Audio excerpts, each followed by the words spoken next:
हाम्रै घरभन्दा माथिल्लोपट्टिबाट पानी परेर उक्रिएको बेलामा यति राम्रो भ्यू देख्दो रहेछ कि हामी चाहिँ आएको थियौँ माथि गाउँमा। अनि घर गइसके पछाडि म चाहिँ ठिक परेर गएँ तल सच्याइमा। अनि तलबाट आएर हेरेको त अस्ति छरेको कोदोको बिउ पनि यति राम्रोसँग उम्रेछ है। अनि सिलाम पनि यति राम्रोसँग सरेछ कि सबैजनालाई स्वागत छ मेरो न्यू डे न्यू भ्लगमा। सबैजना सन्चै आरामै हुनुहुन्छ होला साथीहरू, हामी पनि ठिक छौँ है।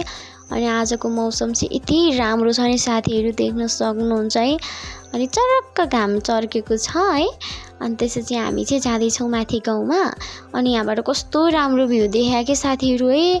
अनि हेर्नु न ल, कस्तो राम्रो के पानी परेर उग्रिएको बेलामा त यस्तो राम्रो क्या त्यो बादलहरू पनि टक्क कस्तो राम्रोसँग बस्ने है, कस्तो राम्रो देख्ने के। त्यही भएर मैले पनि बहिनीको भिडियोहरू बनाइदिएँ अनि बहिनीले नि मेरो भिडियोहरू बनाइदिए है। अनि हामीले चाहिँ फोटोहरू पनि खिच्यौँ, भिडियोहरू पनि बनायौँ है। अनि अब हामी चाहिँ माथि जान लागेको के साथीहरू। अनि हामी चाहिँ त्यहाँ माथि मकै पिन्नलाई अनि चामलहरू लिनलाई अनि दुध दहीहरू लिन जान लागेको माथि गाउँमा। अनि त्यसपछि बहिनी चाहिँ उता पुगिसक्यो है। अनि त्यसपछि म पनि जाँदैछु है। अनि हामीले चाहिँ मकै पनि छोडिदियौँ। अनि मकै र चामल लिन चाहिँ पहिले आऊ भन्नुभयो। त्यसपछि हामी चाहिँ लिन गयौँ दुध है। अनि हामी चाहिँ उता गयौँ, कस्तो राम्रो देखेको क्या साथीहरू भ्यू चाहिँ है।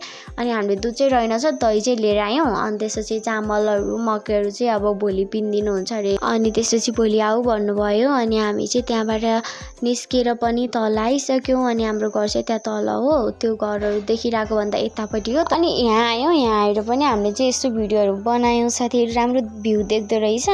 अनि त्यहाँबाट घर आइसके पछाडि खानासाना खायौँ ठिक परेर। यस्तो घाममा पनि म जाँदैछु सच्चाइ, आज शनिबार हो नि त, त्यही भएर म चाहिँ तल जान लागेको। अनि यस्तो घाम छ तर पनि कस्तो राम्रो भ्यू देखिरहेको है। म आएँ माथिबाट, अब जाँदैछु तलतिर है। अनि सच्चाइ गएर पनि आएँ। हाम्रो सच्चाइ चाहिँ 11 बजीदेखि 2 बजीसम्म हुन्छ। आज चाहिँ हल्का छिटो नै भयो थियो। अनि म चाहिँ यहाँ हजुरबाको घर आएको थिएँ है। अनि फेरि यो कराएर उल्का, अनि उसलाई उसको नामले बोलाएको त चुपचाप के, उसलाई चाहिँ नामले बोलायो भने चाहिँ आफ्नै मान्छे हो भनेर ठान्छ अरे क्या। अनि यहाँ चाहिँ कस्तो राम्रोसँग आँप फलेको के साथीहरू है, कस्तो सबै ठाउँमा के। अनि अहिले चाहिँ म आइसकेँ घर। अनि घर आएँ साथीहरू। अनि त्यसपछि अब चाहिँ म घाँस काट्न जान पर्ने हुन्छ है। दिनभरि गाउँतिरै हराएँ, अब अहिले आएर घाँस त काट्न पर्यो भनेर म चाहिँ आइसकेँ घाँस काट्न। अनि आन्टी र म चाहिँ आयौँ। अनि त्यसपछि हेर्नु न साथीहरू, अस्ति नै है छरेको थियो नि हामीले यो कोदोको बिउ, अहिले हेर्नु कस्तो राम्रोसँग उम्रेको के। अनि यो सिलाम पनि आमा र मम्मीले सारेको कस्तो राम्रोसँग सरेको के है। अनि त्यसपछि हेर्नु न, यो मकै पनि मैले खनेर रोपेको हो है। मकै पनि यस्तो राम्रोसँग फल्या देख्दा त कति खुसी लाग्ने के साथीहरू। आफूले गरेको काम यसरी राम्रो भयो भने त झन् कति जाँगर लाग्छ के साथीहरू है। अनि यतातिरको वातावरण चाहिँ यस्तै छ, अहिले चाहिँ पानी परेको छैन है।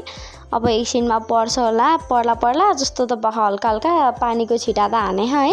त्यही भएर हामी चाहिँ अब छिटो छिटो घाँस काट्न पर्ने हुन्छ साथीहरू है। अनि त्यसपछि हामी चाहिँ अब घाँस काट्दैछौँ है, अलिअलि काटि पनि सक्यौँ। अनि त्यसपछि त्यहाँबाट अब फेरि तल्लो गरामा जान परेर त्यहाँ पन्छौनी। त्यसपछि त्यहाँ तल पनि टक्क सिलामहरू सार्ने कि है। अनि तल आयौँ। अनि यो चाहिँ मैले अस्ति नै सारेको कटर हो कि साथीहरू, कटर है। अहिले चाहिँ यत्रो भए अनि यस्तो राम्रोसँग सरेपछि कति खुसी मिल्छ कि है। अनि घर आयौँ, खानासाना बनायौँ, खायौँ। आजको भिडियो चाहिँ यति नै। Keep watching, keep supporting. च्यानलमा नयाँ हुनुहुन्छ भने च्यानल सब्सक्राइब गर्न पक्कै पनि नबिर्सनु होला। Thank you for watching this video. सबैजना साथीहरूलाई बाई बाई।